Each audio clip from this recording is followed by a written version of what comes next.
because when I came home after 8 years, I paroled out to my brother's walk-in closet.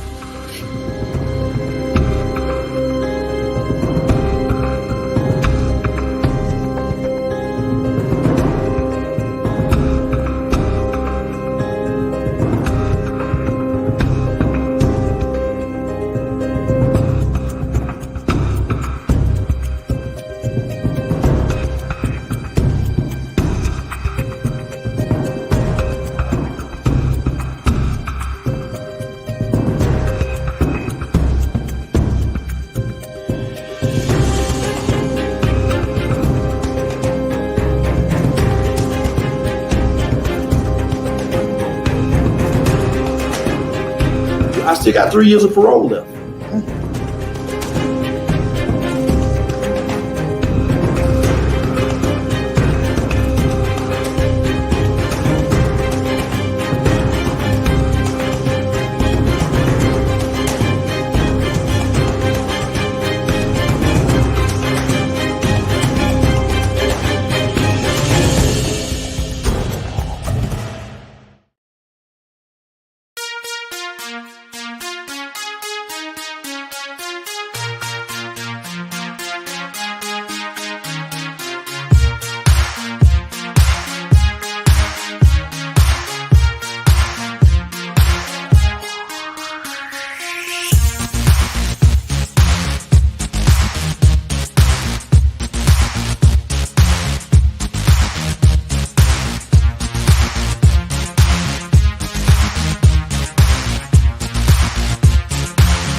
Hi, I'm Kevin Harrington. I'm an original shark from the hit TV show Shark Tank, and I'm here with Brendan. We've got a big event happening this fall in Kansas City, and I'm going to be there, and I know you're going to be there, Brendan. Let's tell the folks all about it so we can get them there too.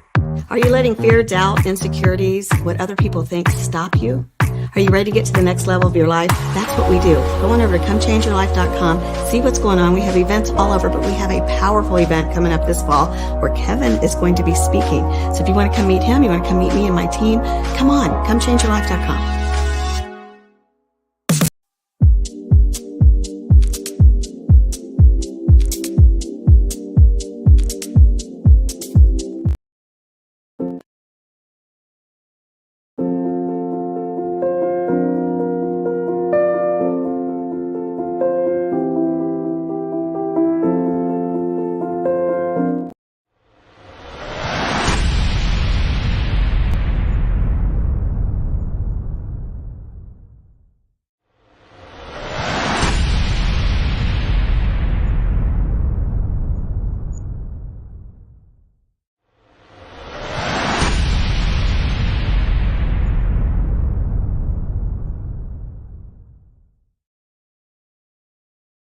Hello, guys. It's Brenda Ringwood. I am with Emma Toops. Man, we got a good show for you guys tonight. Welcome to From Felon to Fabulous.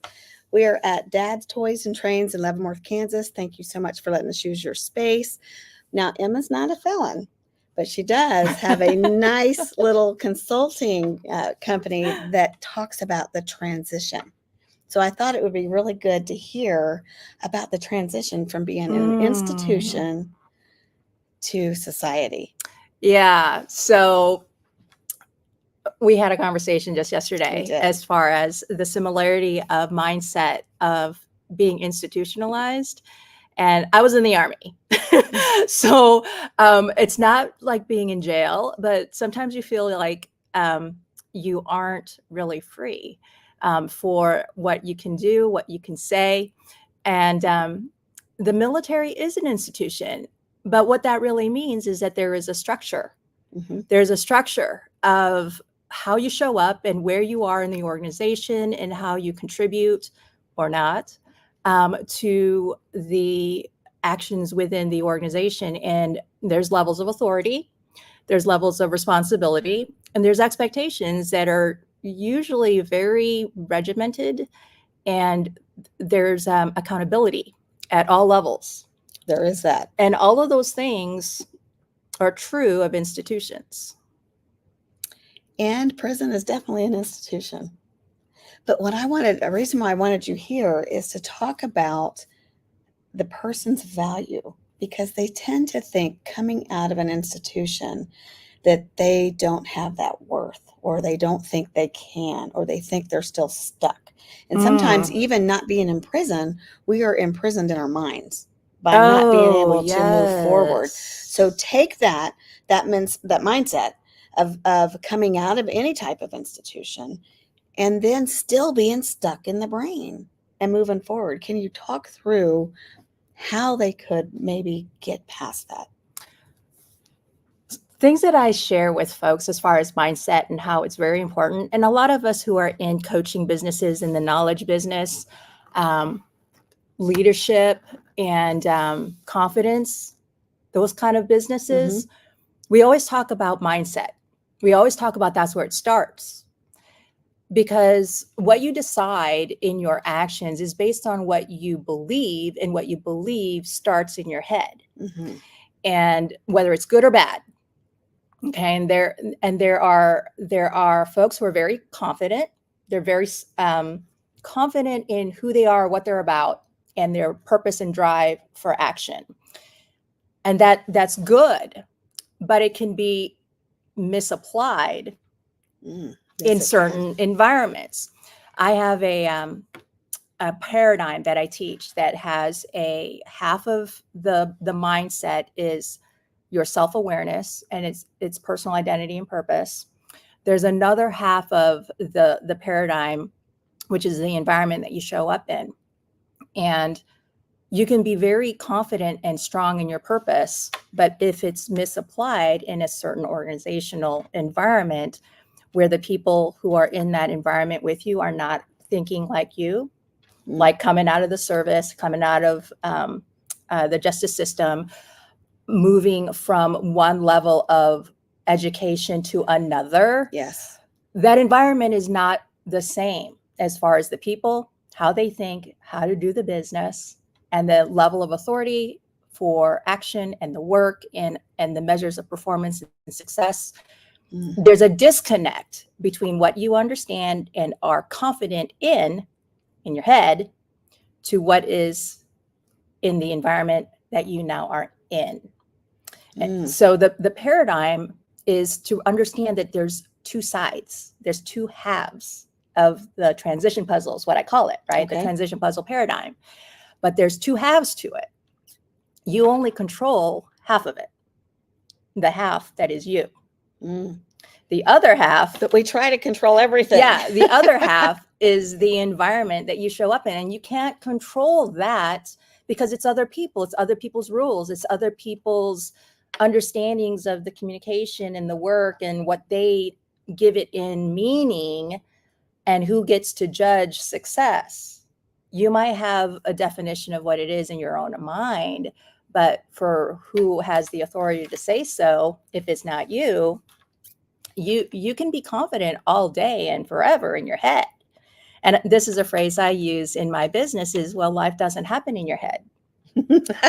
Life happens in the space that you show up in. And if you think about some of the challenges of transition, whether you're coming out of the justice system, if you're coming out of the military, or if you're just in society and you're overwhelmed, when you're living in your head and it's not necessarily positive and good, we call it mental illness. And why is that acceptable, but somebody coming out of prison is not? That's what they think. People who are mentally ill seem to be accepted over those coming out of prison. I think it's because maybe they think they're going to commit the crime again. And sometimes they do. Sometimes they do. But that person that's coming out that's not mentally ill, how do they get past that so that they can have a normal life? How do they transition? It's recognizing that how you behave, it's based on your belief in yourself. Yes. If you have good confidence in who you are and what you are about, you've got self-awareness that is positive and actually based in reality, right? Some people have ideas of who they are and what they're about, but it's false, right?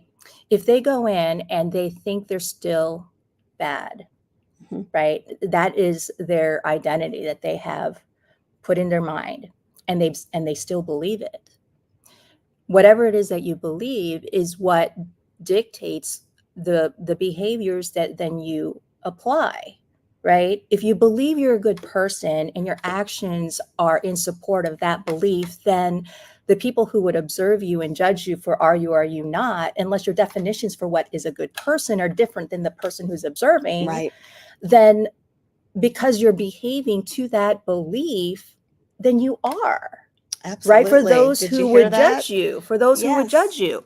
But if what you believe in your mind is that you are not, you believe you're a victim, you believe you don't know enough, you don't measure up, that you're not worthy, your behavior is going to be dictated by that belief of yourself.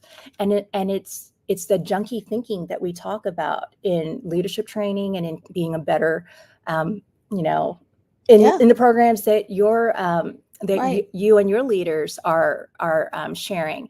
It starts with your mind.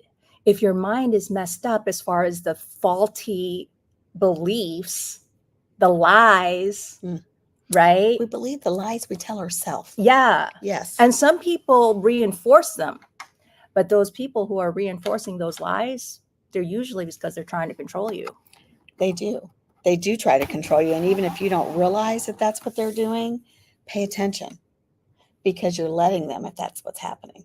Right. It's that self-awareness of who you are and what you're about, as well as the environment that you are in. If you are in a position of low power, right? You're in an organization, there's a hierarchy, and you're not the boss, you're not the leader of the team or whatever. You know where your place within that environment as far as how much can you influence the actions. It's recognizing that those two halves. Who are you and what are you about? Where are you within the organization, in the environment that you're in? If you understand the rules and the culture, if you understand the routines and expectations, and what are the measures of success, and are you meeting them to whoever is judging that success, then you can be in an environment where maybe there's a disparity as far as how you would want to show up, but because you want to be successful, right, you got to show up appropriately. You do, because if you show up like you're not worthy, you present like you're not worthy, you get treated like you're not worthy. But if you show up like you've earned the right to be there, because you have a right to be there, then people are going to treat you differently. Confidence is one of these things that you can see from across the room. Yes. Right? If you have it, you're not going to walk into the room slouchy. That's right. Right? I'm not very tall. Yeah, me either. I wear tall shoes. Yeah, I wear tall shoes when I go to a networking event when there's men there, because men are just taller than women on average, right? I'm 5'4". I'm only 5'1", so you're taller than I am. And the thing that's funny is there have been men that have known me in networking groups where, because they would see me in networking events, And I'm in business where I'm wearing like 4-inch heels. Mhm. I'm like 5'8" when I'm wearing 4-inch heels. I would break my Right. neck. And there are people who, because they don't see me in casual wear with flat shoes, there have been times when I've gone into the ACA Business Club, right? I'm in jeans and a sweatshirt, Mhm. and somebody who hadn't seen me in casual wear before, they feel there's something different about me, right? Do you know Bob Young? I do. Mhm. So this happened with Bob Young. This was years and years ago.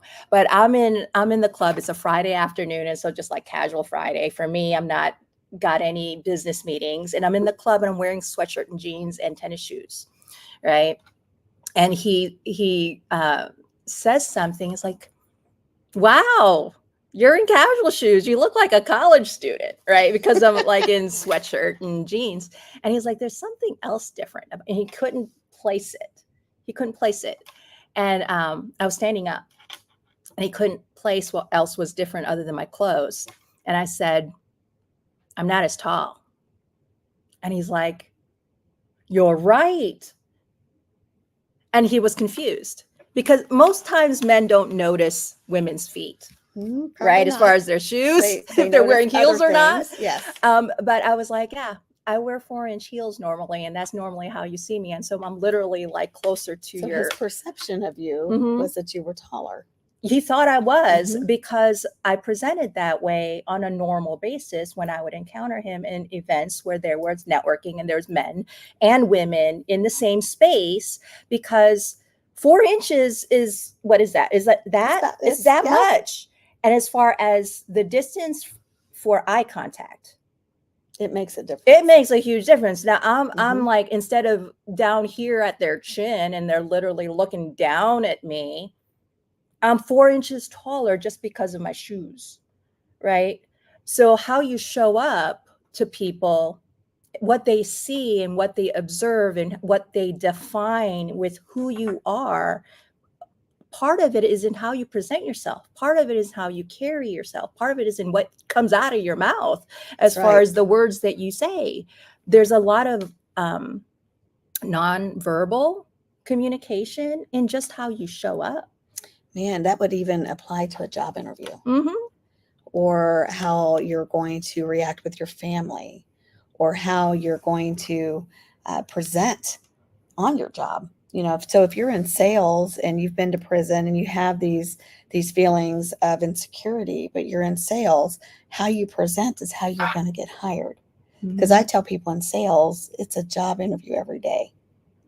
So you have to have that confidence no matter what you do. So if it's dealing with your job, with your family, with an education, if you're going back to school, even with a hobby, how you show up is how people are going to treat you. And right. yes, and if you show up like, I am broken, you're going to get treated like you're broken. You're not going to get that job. You're not going to get that promotion, because they're going to see you how you are being seen. Yeah, and if you're a stranger and you walk into the room, like I said, you can see confidence from across the room. Mhm. If you show up like you don't belong and you're not confident, then the assumption is, well, they look uncomfortable and they look like they're out of place. And it's like, are they even supposed to be here? Right. From across the room, right? You're communicating that you aren't supposed to be there. You're communicating that you're not to the level of everybody else. Like if you go in there with confidence, you're sure of yourself, you are articulate when you do communicate verbally. There's still non-verbal communication being said, right? Just by the way that you show up. It's you within the environment, right? You can control you. You cannot control the environment. You can influence it. And the level of authority and ability for you to influence goes higher when you're a leader, right? If you're a leader within that organization, if you're part of a team and you are a director or you're a manager and people know who you are and the level of authority that you have in an institution environment, because of the hierarchy, you know where the rules are. You know where you are in the organization. You don't have to necessarily ask who's that person, because a lot of the time there's some symbol, right, that kind of says so, right? When you're in uniform, yes. When you're in uniform, you know what level of authority anybody has. In the military, it's rank, right? Same with the police. Right. Same with any even with correctional institution, officers. right? Yes. You kind of know where people are as far as their level of authority, level of power, what kind of responsibilities they have in their contributions to the work or business or whatever the heck it is. But in regular society, this is what we show up with, right? Very true. Civilian clothes. That's it. Unless you got a tag on. So they really wouldn't even know what your past is. No, unless you tell I've them. got this camel jean jacket on, but anybody can wear a camo jean jacket. You I don't like have to have been camo. in the military, right? Anybody can wear this because it's civilian clothes. That's right. It's casual. Nobody knows me. And the assumption that anybody should know you when you walk into a room and you have never met them, that is, in my opinion, unreasonable. How should they? Unless they did some research on you because they knew they were going to meet you. They look you up online and you have some type of online presence. They can do a little bit of research so that there she is, because they know what you look like based on a picture that they know this is you. Right. But anything past what you are able to find in the research that you might have, or maybe if it's a resume, right? What's been presented to them as who you are. Everything else is just really applies for anybody. Yeah. Not just somebody who's been institutionalized. Yeah. It's anybody that's suffering from self-doubt, insecurities, Right. that they feel I'm not good enough. You know, we just Emma was very kind and sponsored not 1, not 2, not 5, but 10 students to attend one of our Becoming the Better Student, Becoming the Better You youth events. We had called it the B2BY Youth Experience, where we had multiple speakers come in and talk about all different things. And prison was one of them. We had Chuck Doyle there, who went to prison at the age of 15 to an adult men's prison. And you can go back and see one of his episodes. And he brought 15-year-olds up and he spoke directly to them. And he says, I was you. And I did all these things and I got in trouble. And he now has a great lighting business. He's a public speaker. He's a performer. And he's not letting that stop him. But he embraced his past by saying it created who I am, but it changed me. And I'm no longer that person. Right. Because you can make decisions that then affect what you then do. Right. The things in your past, you are who you are because of it. To good or bad effect. That's right. That's your choice. Yeah. But once you have agency, right, for the decisions in your life, then it's decisions and actions that then become your present. Did you hear that? Decisions and actions become your present, your right now, your timeline right now, that tick on the timeline, as Aaron Page says, the tick on the timeline right now. Right. You can affect your present. And if you're doing the right things in your present, then you can affect and predict your future. Right. But if you let things happen at random, I ask my students this all the time.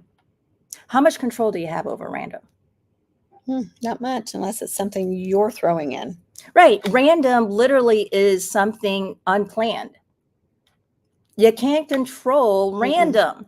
But if you are intentional in what you're doing, you can maybe predict results because you have a plan.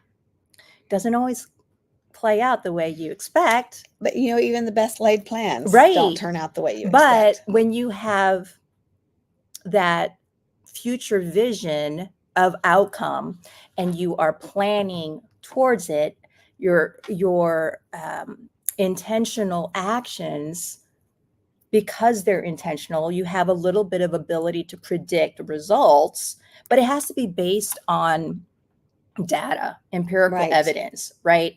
Because you said so isn't necessarily a good That's what our justification, parents tell us, right? because It's I a good said so, right? justification for what the predicted outcome is going to be.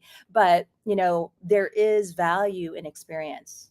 There is value in learning theory and ideas and concepts and not have practical experience with it. But when you apply it, you're applying the theory, the concept, the idea, the philosophy, whatever it is. But life doesn't happen in your head. No, Life happens when out you here. take a resource and you take actions, and then you can define the meaning of that outcome, right? Until you practice it, until it plays out, until things happen, you don't know what you're gonna get. Man, isn't that true? So you guys out there, if you're having trouble transitioning now, see, I've had, when you first come out, you're going to feel weird and you got to kind of get back on your feet and things like that. But if you're going down that road and you're still having trouble, Emma can help you. So if you want to look into her, she's got a new book coming out too. We're going to talk about that here in a little bit. Go over to toopsconsulting.com. You don't have to be a felon to hire her, but if you are and you need some help transitioning, from prison to the real world, from one job into the next, from the military into civilian life, man, get with her, because transition is huge. So my dad was military. He was a colonel in the Army, and he had a hard time when he got out. This is in the 90s. And he was overqualified for most jobs. And I said, Dad, don't put all of that on your resume, because they think you're overqualified. They're going to move on Right. as soon as the next better job comes. And he Right. says, but these are but they don't care. Only put on your resume what is true to that position. There was a phrase I used one time. I was having a conversation, and I might have been a guest on someone's podcast, and I used this phrase about, the database that you have for your experiences, what you know, what you can do, all those skills and abilities, like what you're saying, your dad was just putting everything on the resume. All of that isn't relevant all the time. No. Is it important all the time? No. It's relevant information. It might be for a bigger, heftier job. But he Right. was no longer wanting those positions, Yeah. just something to do, right? Yeah. So my tip to most of you guys out there is, I was educated when I went in. I was educated. I had a 4-year biology degree, a minor in chemistry. I was a scientist, smart enough to get those jobs and do whatever, but I still found myself behind bars. So with that, I was feeling some kind of way. And my mother said, you are an educated woman. Nobody can take that from you. Only if you let them take it from you. You're giving it to them. Right. But then I found that you didn't even have to be incarcerated to have incarceration right here in your brain. Oh, yeah. People This get in their stops own you. way sometimes. Yes. So get out of your own way. Go after that life that you want. How would you tell somebody to transition from mediocrity thinking into I can? Well, I would ask them to reflect. The transition is a process, and you have to recognize that you become who you are based on where you're coming from. So your past. So you have to kind of acknowledge some of it. And if there are parts of your present, of who you are, where you are in life or career, or maybe even in your relationships, you have to reflect to kind of assess what contributed to you getting to your present, right? And some of it might be traumatic experience, right? It might be unconscious, because it happened when you were so young that you can't even recall what some of those things are. But your body kind of collects all of that, right? It's in your brain, it's in your subconscious. And you and I both have biology degrees. I didn't know that. Yeah. Okay. And so you know, as well as I do, that there's a lot of systems that occur within your body that just happen without you needing to think about it. It is automatic. It is subconscious. It is you can part even of have a baby being unconscious. right. Your body's It's part of make a it system, happen. a process. Yes. That there's a whole bunch of steps within all of that. And transition is a process. And so wherever wherever you are in your transition puzzle. I use a puzzle because biology can be very technical, but a jigsaw puzzle is something most people can kind of get their head wrapped around, as an analogy. But let's say it's 1,000-piece puzzle, right? You don't know where all the pieces go initially, right? But where do you start? You start on the edges, right? And then you manage the middle. The process of transition is you got to go with what you know and what you have. You're getting stuck in the middle trying to manage the center of all of the pieces that you are encountering in your transition, and you don't know what to do with it yet. So you got to zoom out. You got to zoom out and focus on the right and relevant things, right? The fact that you have all these skills and abilities, all of these things that you used to do or could do or whatever. Well, do you want to? That's a good right? question. Do you want to? Just because you can doesn't mean you should. And just because you're good at it, if it drains you of energy and you don't even like it, then why would you want to pursue that? Your husband is watching and he said, if you think you can or you think you can't, you're right. And that comes from Henry Ford. Right. Yeah. And so it's just like we were talking about earlier. You know, whatever you believe is what kind of dictates the behaviors then you put forth. Sometimes the behaviors are because of fear. In my book, I actually talk about the quadrant of purpose. This is one of the two quadrants for how you show up as far as your self-awareness. There's the personal identity. Everybody and has a purpose. Yes. I do too. You also have to own that part. If you don't know what it is, then other people are telling you what it is, and then you're just behaving. Not yours. Yeah, right. You're just behaving because of somebody else's purpose, right? And so I talk about it as intrinsic and extrinsic motivation. So your motivation is basically what makes you act, right? If it's intrinsic, it's because of the purpose is yours. There's a piece of it that is because you want it. Right? Intrinsic motivation is positive energy because it's something that you want, right? Some people are living life or working in occupations to where the motivations for them showing up every day and spending energy and doing whatever it is, it's extrinsic because it's not to their purpose, it's for somebody else. That's right. Or they are afraid of a consequence if they don't comply. Right. So, but that fear is who's really not afraid of consequences. Yeah. Yes. That fear is what's driving the behavior. And that's what young people, when they're afraid of their mom or dad, as far as they don't want to get yelled at, they want to keep their phone. They want to, whatever the consequence might be. If they want to go out, they want to keep the car. If they don't want to comply. Yes. Right. There's expectations that have been set by whoever is in the position of authority or power in whatever that environment is. And some people will behave because of the purpose of somebody else or a fear of a consequence. But if you can find the intrinsic motivation within their expectation, then there's a positive energy piece in how you show up and do the work, because like going to school, right?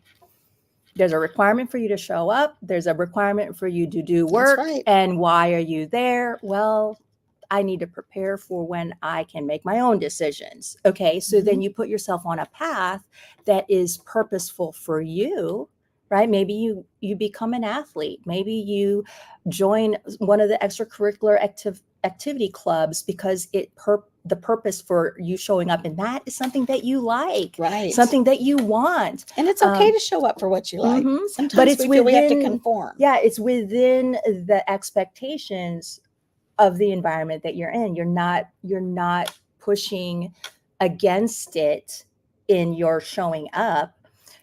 You maybe have to concede a little bit here or there, but you're still putting forth energy and you're driven in your actions because some of it, as far as your outcomes, are serving your purpose.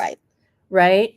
So, and most people have a combination of both intrinsic and extrinsic, but something that I have found since I've been out of the military, and this is why entrepreneurs are a segment of market that I really am like a cheerleader for, right? I help advocate for entrepreneurs and small business owners, young people, military. Those are all kind of segments of the market that I am really cheering for. But entrepreneurship is hard. Being a small business owner is hard. It is. And there's a difference between being a small business owner and entrepreneur. Right. And some people don't agree with that, but there really is. An entrepreneur is creating something from nothing.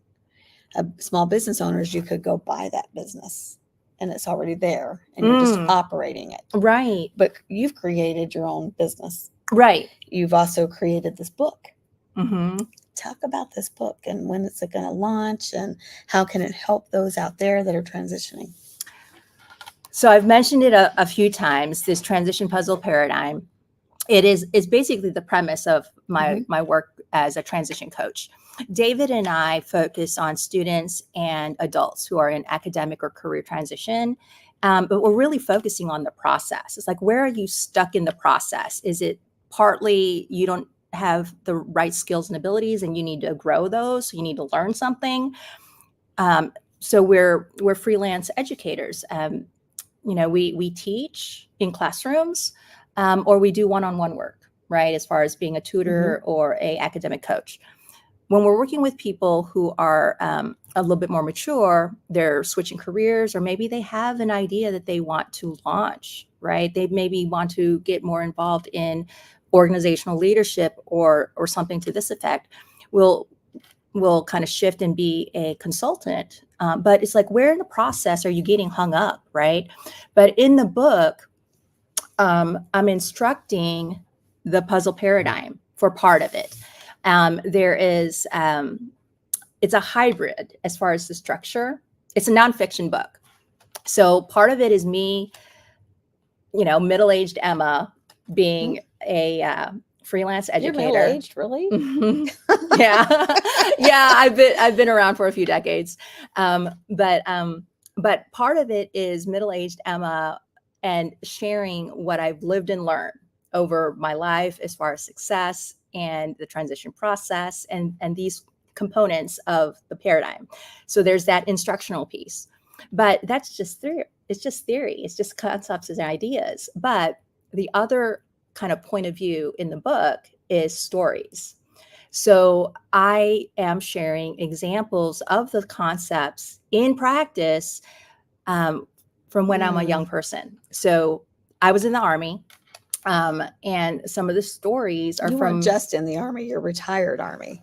I know. I've been out for 10 years. It's just amazing. You were committed. Yeah. Yes. I'm like, wow, it's been 10 years since I got out. But the stories are from when I'm a young adult. So some of the stories are from when I was 19 years old and I'm at airborne school, which is a school. It just happens to be a military school. Yes. Right. And then other stories are me getting my commission, a brand new second lieutenant. I went through ROTC and commissioned through ROTC, and I'm a brand new second lieutenant, and I've got a new career, new life, right?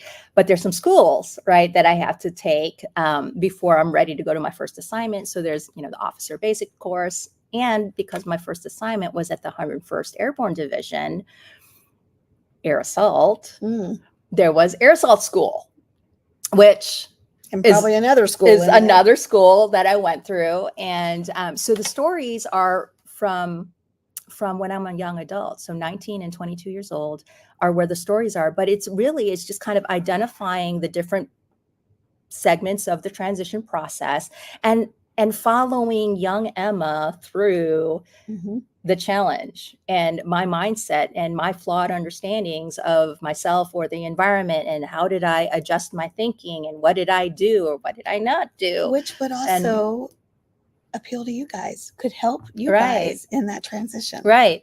And it just so happens that my stories are from when I was a young person, but the transition process can be overlaid on whatever context it is, right? If you're a young person, if you're middle-aged, if you're coming out of one environment and going to another, whether it's career or life or business or, whatever, the process is what I'm kind of teaching in the book. with the Right. transition puzzle paradigm. And then the stories are just to relate to the fact that I've lived and learned this. And these are just examples, right? You don't have to have been in the military to recognize where this might be true in the process that you are in, right? I have a niece and nephew who are both at key points of transition in their lives. My niece just graduated from high school, and my nephew is going to be graduating with 2 degrees in the spring Wow. from college. And so they're both at these key kind of junctures as far as the decisions and actions that they're going to be making for what's next in their lives. And so my book is actually geared towards the young adult. And part of it is, as you live and learn, your database of knowledge and experiences grows. But when you're a young person, when you're 15 years old, or if you're 25 years old, you haven't really been living life out there in the wild, right, for very long. So your database is pretty small compared to folks who are more mature This is adults. true. Mhm. Hopefully you have had opportunities to kind of experience change and learning opportunities in a safe environment with adults that you can trust, school, Mhm. extracurricular activities within the community, or if you're part of youth groups or things like this, where it's a safe environment to where you're being guided, you're being coached, you're being mentored, and you're getting support. Sounds like it'd be a good book for parents who might have some children, not children, but teens or college students Mhm. struggling, that they could get. Yeah. So while she's talking, you guys can use this QR code right here and go and find out more about this book. It's not out yet. It launches in August. It'll be out soon. Go ahead and take a picture of that and see where it's going to come out, when you can get it. I'm sure she'll have some stuff out there, but go see. And it's called Wait, What? Why that title?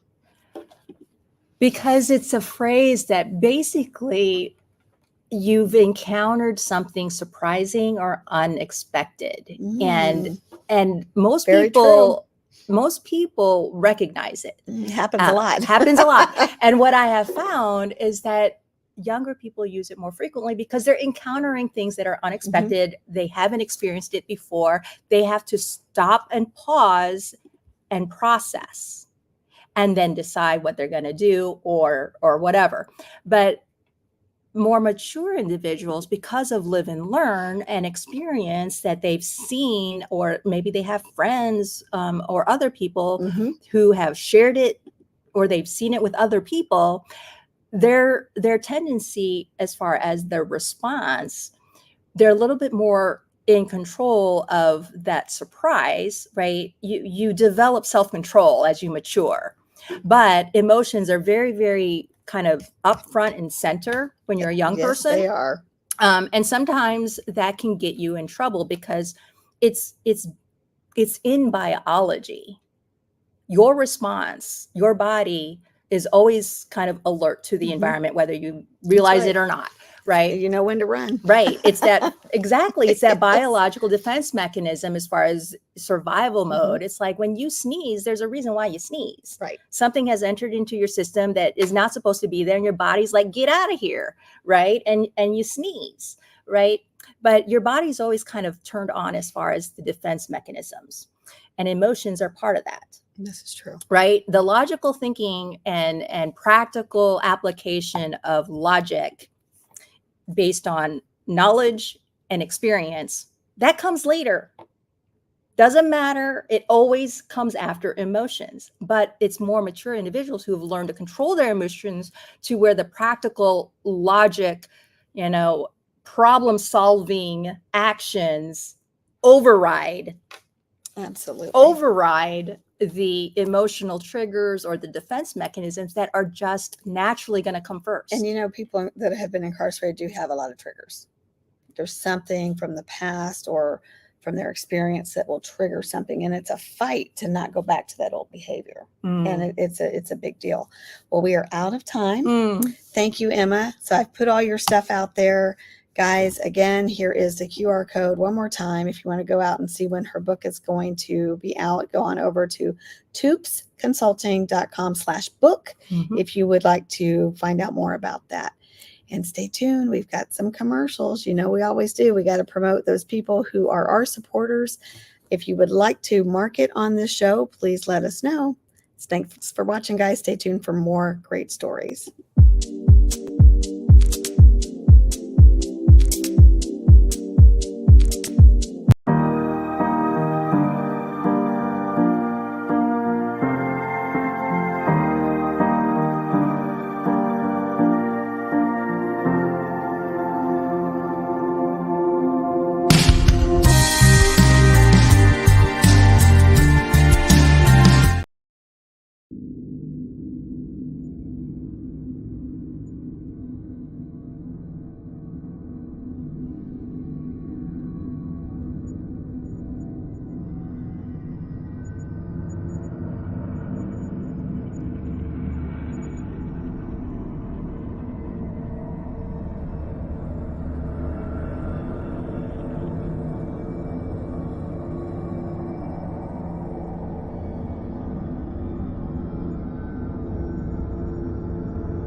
Heal.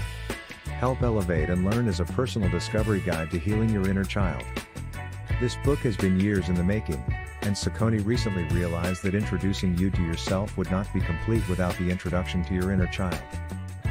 So many of us have been fighting our inner child, pacifying our inner child, or even worse, ignoring our inner child. Saucony wants to walk you through the process of making peace with your inner child to help you develop into a person who can thrive in any environment, and then teach others to do the same. Pre-order Heal, and get the audiobook version free.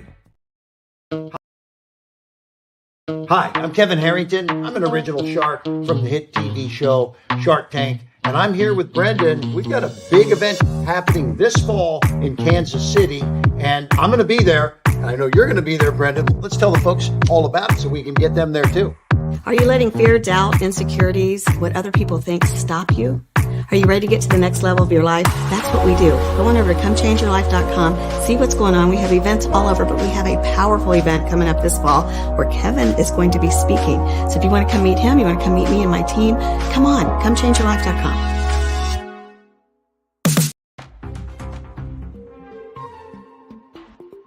Or do you want to be the person that soothes, that loves? Because you can still stand tall and be as big as you want to be when you are this person.